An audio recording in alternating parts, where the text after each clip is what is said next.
Hello, and welcome back to another episode of Gacha News. We have a wide variety of stories for you today, so we hope you enjoy it.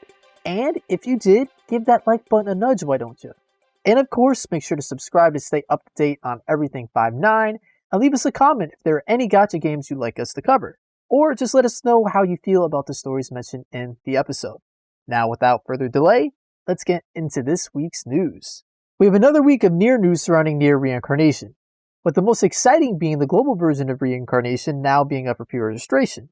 The release date still hasn't been confirmed, and the official global Twitter page hasn't given any updates since, but things are happening, so it's promising. The last update we got in terms of the game's release was last week from the director Daichi Matsukawa, where he stated that Reincarnation has completed English localization for the game.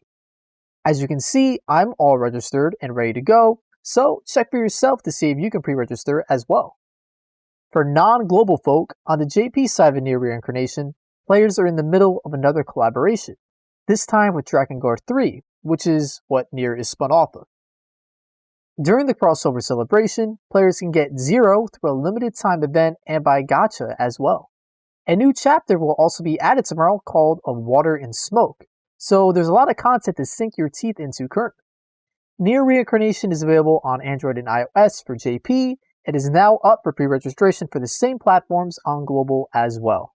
The official release date for Counterside was just announced for Southeast Asia. The game will drop next week on May 18th. If you aren't in the Southeast Asia region, you may be wondering how this information is relevant to you. Well, allow me to explain. The Southeast Asia version will actually have English, so global players will be able to enjoy the game as well. Counterside just recently hit more than 1,000 pre-registrations, so players will be rewarded with an assortment of goodies including SR Sylvia. The game is an action strategy RPG where players control and collect counters, the units of the game, and fight back against the corrupted objects. Players can take their counters on main missions and unlock plot dungeons, which reveal the secrets of why the counters will eventually become monsters after using up all their energy. There's also the ability for players to have intimate interactions with their counters, by touching them respectfully, of course, and sending them gifts. If the title sounds at all up your alley, Counterside is available for Android and iOS for Chinese and Korean regions currently, with the Southeast Asia version dropping next week for the same platforms on the 18th, which includes English. Epic 7 is going to be receiving a huge update come May 27th.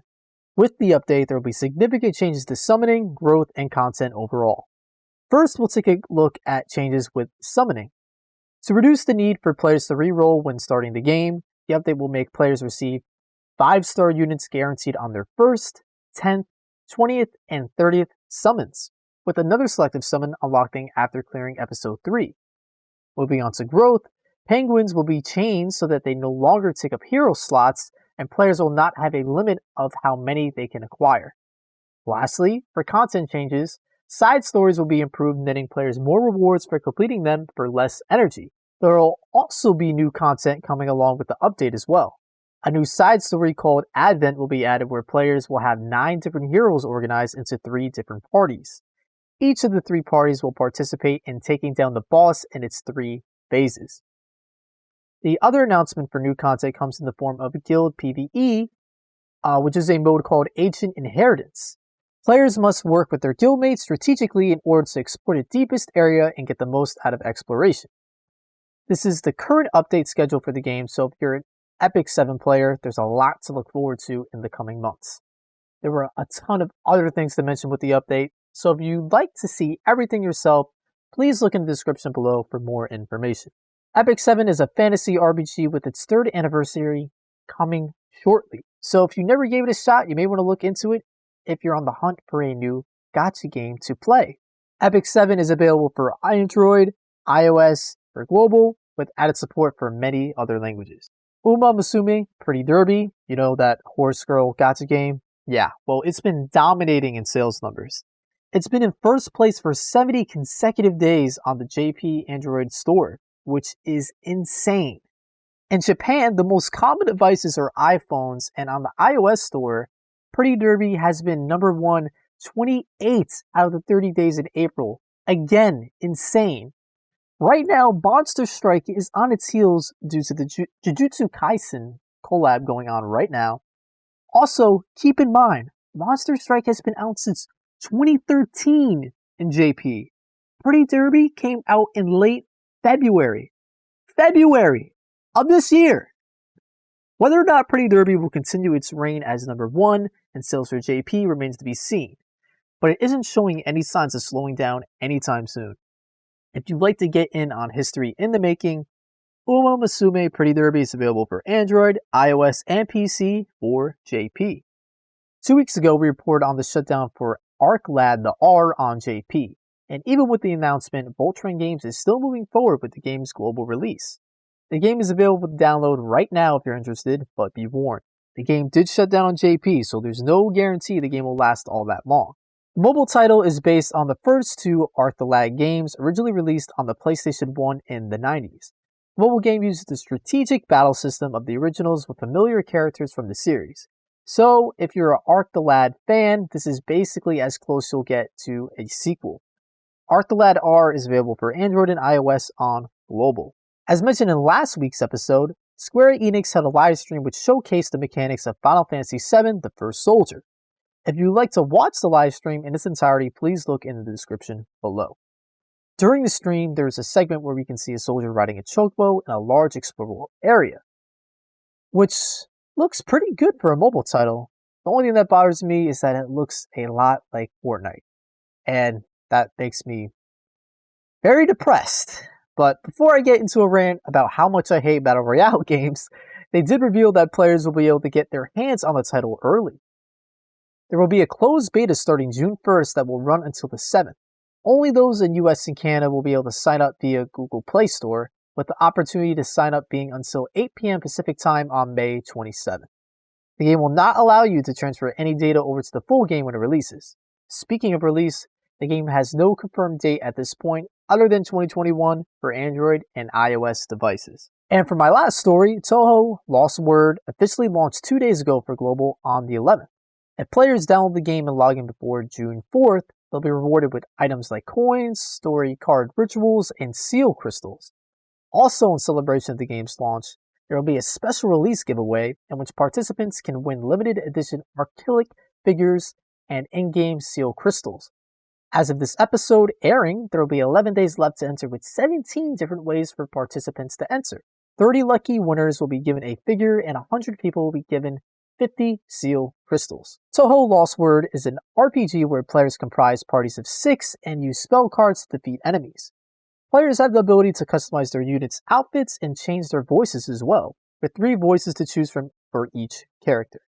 If you'd like to try out TouHou Lost Word, the game is now available for global on Android and iOS devices. That's it for me this week. Time to throw over to my co-host Sly to close us out. Take it away, Sly. Thanks, Iron. Pokemon Masters will be getting 2 beloved characters, Nessa and Bee. Nessa will have Dreadnought, and Bee will have Surfetched. Nessa is a textile unit, so she will have an additional 50% damage modifier added to her sync move. However, unlike May and Champion Iris, you don't build her as a sync nuker, despite there being 3 sync move upgrades in the grid. She is better suited for a side supporter, as she has great utility in her grid. She gets Vigilance in her grid, so she cannot be crit. Nessa also has Hold Hostage too, which powers up moves when the target is restrained. And then you can either build for Razor Shell to lower enemy defense, or Rock Tomb to lower enemy speed. On the other hand, Bee is a sync nuker. Seriously, look at all those sync move upgrades. 6 of them. And the grid you see is actually viable with getting 4 to 6 sync move upgrades if you run someone like Blue. You can even run Nessa with her too, as she can lower defense and speed. Quick reminder, Ozzel's Legendary Arena lasts for another week, so be sure to get that done ASAP. Another reminder, you do not need to summon for Alder to make it possible to complete all the missions. You can complete all of the missions with free-to-play units. The time has come once again on Dragalia Lost. It is time for Farm-ageddon. By this, I mean that Agitos are on double drops, both solo and co-op. However, it is not as simple as you think. It is quite the schedule, and going over it here would cause more confusion. So please refer to the news in the description down below. Next in the news is going to be a Dragalia remix. With this comes 2 new units, Saiga and Yachio. Saiga is a close-range wind mana caster, and Yachio is a flame blade. Saiga's first skill inflicts Stormlash and grants the enemy insight effect. Upon reaching level 3 of this effect, the skill will deal more damage and then deals bonus damage to enemies that are afflicted with Stormlash. His skill 2 also grants the enemy insight effect. However, this skill will dispel one buff from multiple targets. Yachio's first skill is a self buff, which enables her next 3 Force Strikes to deal more damage and deal more damage to enemies that are afflicted with Scorch Rend. Her second skill deals damage to enemies directly ahead, inflicts Scorch Rend, and grants her immunity to knockback. Her Force Strike will also dispel one buff from the enemy when her combo reaches 15 or higher. Reminder that the Fire Emblem event begins in 4 days on the 17th. Another reminder that Chthonius has arrived in the Trials of the Mighty, and he gives the materials to Spiral Gala Alex. Grand Cross is having a celebration for RE0 on Global. A lot of people have summoned, and I do not blame them. Aside from Beatrice, the other 3 units in Amelia, Rem, and Ram are all fantastic, especially with Amelia being the best of the batch. On the other side for JP and KR, they are getting Excalibur Arthur, and boy does he not excite. Granted, he has great utility, his first skill and ultimate are not all that. His passive is fantastic as it reads, if all allies are humans, increases max HP of allies by 30% and increases damage dealt to enemies by 20%, activates when entering the battle.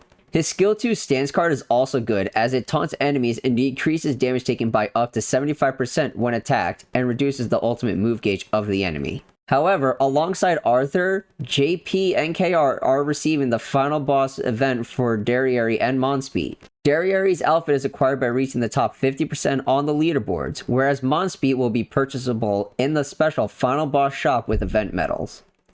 A quick reminder that the anniversary for JP and KR is in 2 to 3 weeks, so plan accordingly when it comes to gems if you are a free-to-play player.